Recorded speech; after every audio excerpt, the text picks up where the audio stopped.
Bonjour à tous, c'est Aurel de TotalPoc, c'est un plaisir de vous retrouver aujourd'hui pour une nouvelle vidéo. Une vidéo dans laquelle on va parler de stratégie et principalement la stratégie des petites paires, une stratégie que j'adopte personnellement pour jouer mes petites paires. Il n'y a pas vraiment de grosses complications par rapport à cette stratégie, on va en parler aujourd'hui. J'ai désactivé le HUD, je pourrais l'activer. Et je vais l'activer tout de suite d'ailleurs, même si c'est pas principalement de quoi je vais vous parler aujourd'hui, ça va pas vraiment avoir une incidence, mais on va en parler tout de suite et je vais d'abord vous expliquer quelque chose, c'est que cette stratégie nécessite beaucoup de, pas d'expérience, mais elle nécessite quand même d'être adoptée de bonne façon, de bonne manière, puisqu'il faut faire attention. On peut tomber face à des adversaires coriaces, mais c'est une stratégie surtout qui va s'adopter dans des situations, et pas toutes. Quand je dis pas toutes, ce sont des situations où la couleur va peut-être rentrer, des situations où la quinte va rentrer, la situation où l'adversaire va probablement avoir un as et l'as va doubler. Il y a plusieurs situations comme ça où il va falloir adopter notre stratégie différemment. Donc j'ai activé le HUD, on va prendre un premier exemple. Je vais vous en montrer quelques-uns aujourd'hui. Avec paire de 6, donc on colle, on lime simplement. Ce que je vais faire avec ce genre de paire, c'est que je ne vais pas coller au-dessus de 2,5 big blind. Quand l'adversaire va renoncer à 3 bébés, je ne vais pas coller, je vais me coucher tout simplement. Ces paires-là, je vais les limp de paire de 2 à paire de 10. Aujourd'hui, on va parler de ces paires-là en particulier. On peut même parler de paire de 2 à paire de 9. On ne va pas parler des paires de valets, des paires de dames, des paires de rois, puisque là, on est vraiment sur un showdown après, voire même sur une relance all-in peut-être pré-flop. Donc je vais coller à partir de 2,5 bébés, donc plus haut, je ne colle pas.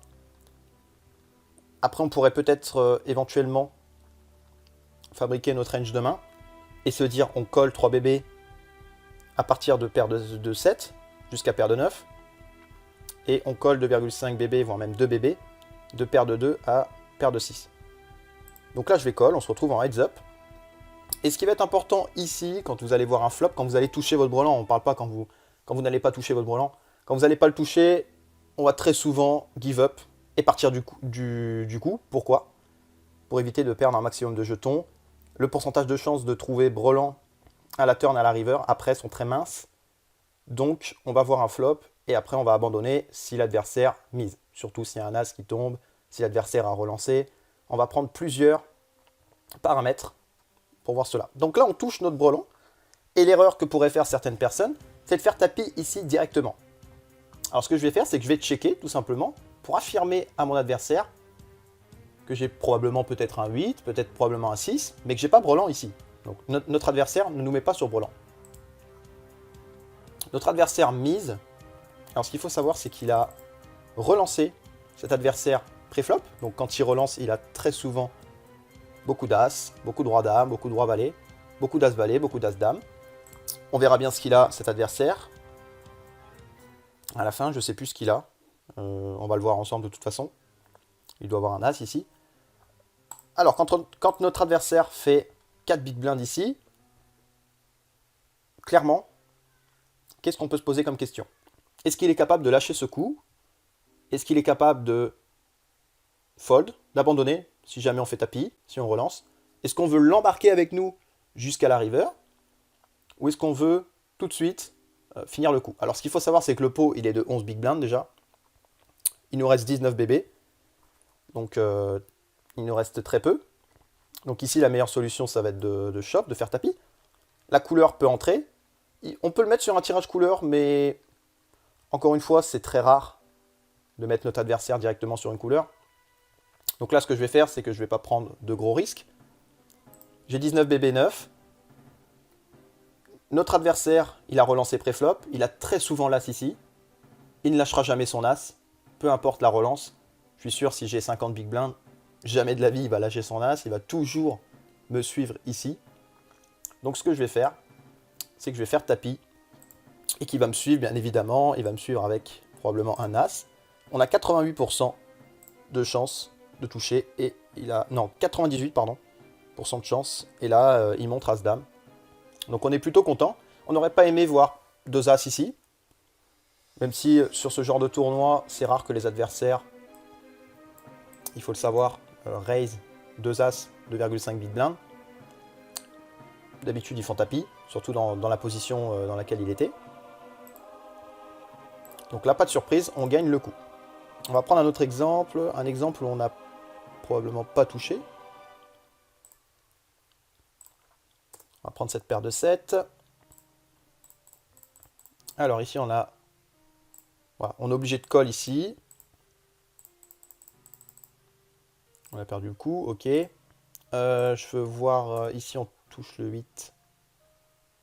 Alors comment ça se passe ici? On est sur une table de 4 max. Donc là on peut relancer, on est face à 4 joueurs. On a un limper. On a 2 limpers. On a le limper ici qui ouvre. Nous on raise. On va être payé par les 2 joueurs. On check. Ça check. Là on les met plus sur l'as du coup. On touche notre 8 river. On fait 4,5 BB pour être call par au moins un des 2 joueurs. Puisque je suis persuadé qu'il y en a un qui n'est pas l'as. Il y a peut-être probablement un 7 ou un 10, c'est possible. Donc on sera payé soit par un 10, soit par rien. Et au final, voilà. Au final, on a win le coup. Donc je vais vous montrer quelque chose du genre où on touche. Et où on est payé, parce qu'on va très souvent être payé en fait. Donc là pareil, relance de big blind. Un joueur qui n'est pas forcément en position. Donc il doit avoir une très bonne main ici. Peut-être As-Valet, As-Roi, As-Dame ou Roi-Dame. Il a beaucoup de Roi-Dame, Roi-Valet. Donc on va simplement just call ici. On est suivi aussi par le joueur à notre droite. On fait notre 2. Donc encore une fois, quand on ne fait pas notre brelan, on va fold ici. Là, on fait notre brelan. On va pas tout claquer ici. Pour pas que notre adversaire se dise il a 2 dames, il a 2 as. Donc on va vraiment checker pour rien représenter. Sauf qu'en fait, on cache un beau brelan. Quand il fait 4 big blind, pareil.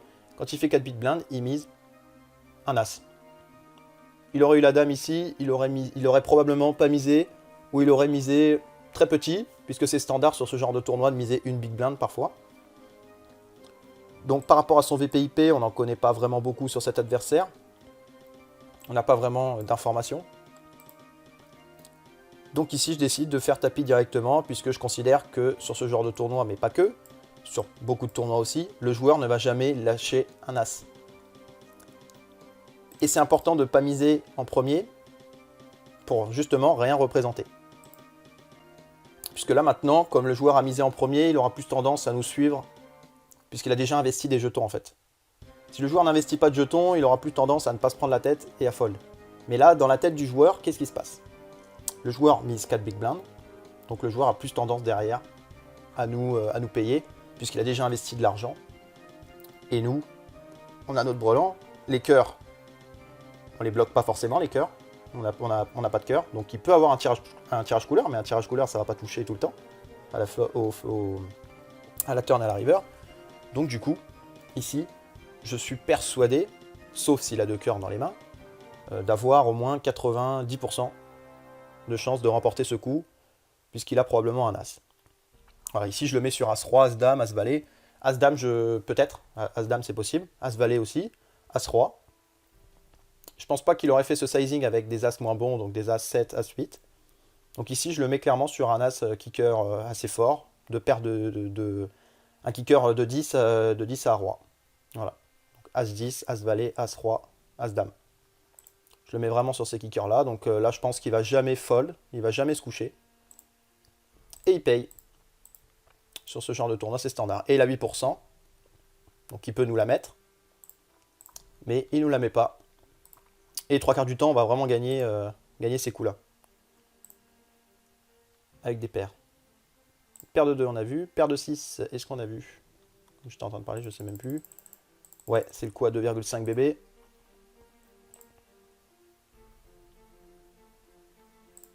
Là, on touche notre 9 river. Qu'est-ce qui se passe? Bon, on fait tapis parce qu'on a 10 blindes, ok. Ici, on a 21 BB. Est-ce qu'on fait tapis ici? Non, on fait tapis en position. Donc, on n'a pas de temps, puisque là, je reprends les mains de ma dernière session. Il n'y a pas tant de... Donc là, on raise 2 bébés. La couleur nous fait assez peur. On touche notre 10 qu'on va forcément call.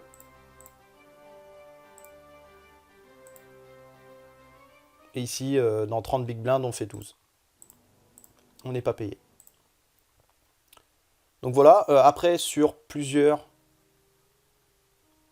petites paires comme ça, on peut se faire un avis tranché. Hein. Il y a plusieurs paires qui n'ont pas touché et qu'on a dû abandonner sur des mises. Mais encore une fois, cette stratégie, elle est valable.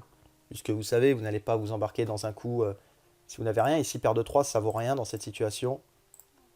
Là, il fait tapis directement, mais même de big blind ici, on ne peut pas payer. Donc ça sert à rien. Mais dans ces situations-là où vous touchez vraiment, là, ça va être intéressant. Et il va falloir surtout adopter cette fameuse stratégie de ne pas faire tapis ici. Parce que si vous faites tapis, vous allez offrir des informations à votre adversaire qui va se dire, il a As-Dame, je bloque un As, il a peut-être 2 dames, il a peut-être une paire de 2, il va peut-être, éventuellement, il ne nous mettra pas forcément sur paire de 2. Mais quand on fait tapis ici, ça va le refroidir. Tandis que quand on check ici, lui, dans sa tête, c'est « j'ai la meilleure main ». Sauf qu'ici, nous, on essaye de retourner la main à notre avantage en lui disant « je bluffe total, je tri-raise à tapis ». Sauf qu'en fait, on a le fameux brelan et on va toujours être payé par un As ici. Toujours, toujours, toujours. Surtout sur ce genre de tournoi. Donc voilà, il y a très peu d'exemples puisque je parle de ma dernière session, mais on pourrait en prendre beaucoup, beaucoup, beaucoup comme ça. Et surtout, ce qu'il faut, c'est de ne pas s'embrouiller quand vous avez par exemple paire de 5 ici, face à 3 joueurs. Quand on a des mises et qu'on n'a pas touché, il ne faut pas s'embrouiller à essayer d'aller voir une river. Voilà, il faut abandonner le coup. Et on gagnera beaucoup plus quand on va toucher, puisqu'on va retourner la main à notre avantage. Voilà. C'est à peu près tout pour ce qui est de la stratégie des petites paires. En tout cas, je vous parle des paires entre paire de 2 et paire de 9. On peut compter paire de 10, même si paire de 10, on va très souvent partir à tapis. Ouais, on va peut-être les jouer comme ça aussi, paire de 10. On va partir à tapis vraiment à partir de paire de dames, peut-être. Paire de valet, on va probablement les relancer. Mais là, on est vraiment sur un limp pré-flop ou sur un call. Quand on limp ou on call, notre adversaire ne nous met pas forcément sur une petite paire. Surtout après au flop quand on check. Donc c'est bien de retourner les coups à notre avantage. Voilà, c'est la fin de cette vidéo. J'espère que ça vous a plu. J'espère que ça va vous aider aussi à mieux jouer les petites paires. Si vous faites tapis directement au flop, n'hésitez pas à lire votre adversaire et à prendre votre adversaire donc sous votre aile pour lui prendre total, quoi. Pour tout lui prendre. Dans ces situations-là, clairement, vous allez tout lui prendre. Il va jamais passer. Je parle de ce genre de tournoi, mais on peut parler aussi des autres tournois. Hein. Quand on fait tapis ici, il va très rarement fold, surtout par rapport au sizing. Ici, il a 4 fois... Il a 4 fois presque... Enfin, il a 3 fois notre sizing, donc ici, il va jamais folder, il va toujours payer. Avec 3 fois notre stack, il lui reste 47 derrière, il va toujours payer. Donc à quoi ça sert d'attendre la river si c'est pour le refroidir? Pareil, il faut faire attention aux scary cards, donc les cartes qui peuvent faire ralentir l'action. Voilà pourquoi c'est important de faire tapis ici. Ça peut le ralentir. Il y a beaucoup de cartes qui peuvent le ralentir, si vous voulez. Donc je fais tapis ici, parce que pour lui, dans sa tête, il a encore une turn, une river. Donc pour lui, avec l'As ici, il faut qu'il paye. Tandis que si on attend la turn et la river, il y a des cartes qui peuvent le refroidir. Par exemple, si un 4 de trèfle apparaissait à la turn, ça va le refroidir. Pourquoi? Parce que la couleur, elle rentre. Et si il colle turn, si à la river, il y a encore un trèfle, ça va vraiment le refroidir, puisque lui, au final, il n'avait pas forcément de trèfle. Voilà, il n'avait pas de trèfle. Donc, il faut faire tapis vraiment au flop. Dans cette situation, encore une fois, où votre adversaire mise, quand votre adversaire fait une big blind, il faut Il faut très souvent le call. D'ailleurs, je sais plus, il me semble il y avait ce genre de move là. Où mon adversaire faisait une big blind. Je sais plus, c'était où? C'était peut-être bien ici. Non. J'avais une situation. Je vais probablement pas la retrouver. J'étais face à un adversaire qui faisait une big blind. Ouais, c'est un shove. Et peu importe, il faisait une big blind vraiment.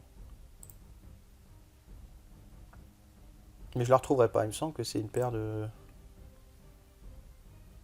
Paire de 4. Il me semble que c'est celle-là, non? Alors là, ça a été folle, encore une fois. Non, mais j'étais sur une situation avec une paire. Encore une fois, mon adversaire en face, lui, faisait une big blind à chaque fois. Donc quand il fait une big blind, pareil, pour la cote, il faut payer. Même pour voir une turn ou une river, quand il fait une big blind, souvent, c'est il a peur. Il a peur, il n'a pas confiance en son jeu quand il fait une big blind. Ou alors il fait une big blind pour que... pour tout simplement que vous le collez, clairement. Pour que vous le suiviez, quoi. C'est exactement pour ça. Donc voilà, je vais pas la retrouver. Peut-être celle-ci éventuellement. Non. Non, non. Je reclique à chaque fois sur les mêmes. C'était une paire... On n'avait pas vu ses mains à notre adversaire, en tout cas. Voilà, quand on va pas toucher, on va très vite partir. Voilà, c'est la fin de cette vidéo. C'était un plaisir de vous avoir proposé cette solution, mais cette vidéo stratégique qui vous explique un petit peu plus comment jouer les paires, comment analyser nos adversaires quand on a touché brelan au flop, comment savoir s'ils ont touché, s'ils misent gros, s'ils font une big blind, encore une fois, comme j'étais en train de vous le parler, je ne retrouverai pas ma main, mais quand ils font une big blind, quand vous avez touché votre brelan, il ne faut pas faire tapis. Il faut vraiment faire tapis quand ils misent gros, parce que quand ils font une big blind, c'est qu'ils ne sont pas sûrs de leur main, du coup, ils ne vont pas forcément nous payer. Quand on va faire tapis par-dessus, ils vont très souvent fold. Donc dans ces cas-là, par contre, il faut garder notre adversaire avec nous, et s'il faut, lui laisser toucher sa carte qui lui ferait miser. Dans ces situations-là, l'adversaire a touché sa carte. Mais dans d'autres situations, l'adversaire ne va pas toucher sa carte. Donc soit il va faire une big blind, et dans ce cas-là, vous allez le suivre, vous n'allez pas faire tapis. Ou soit, il va checker, et vous allez attendre qu'il touche sa carte, même s'il y a des cartes qui peuvent ralentir, comme je l'ai dit, des quintes, des couleurs, des cartes qui vont être, qui ne vont pas être bénéfiques pour nous. Mais lui, dans sa situation, il faudra bien sûr le garder avec nous jusqu'au bout quand il n'aura pas touché. Jusqu'à temps qu'il touche sa carte à miser. Puisqu'il ne nous mettra jamais sur brelan. Très rarement nos adversaires nous mettront sur brelan. Donc voilà cette situation. Voilà, c'était Aurel. Je vous invite à me contacter pour si vous avez des questions. Que ce soit en commentaire, que ce soit sur ma boîte mail, si vous voulez que je vous en donne un peu plus. Voilà, je vous remercie. C'est la fin de cette vidéo. Et à la prochaine. Ciao.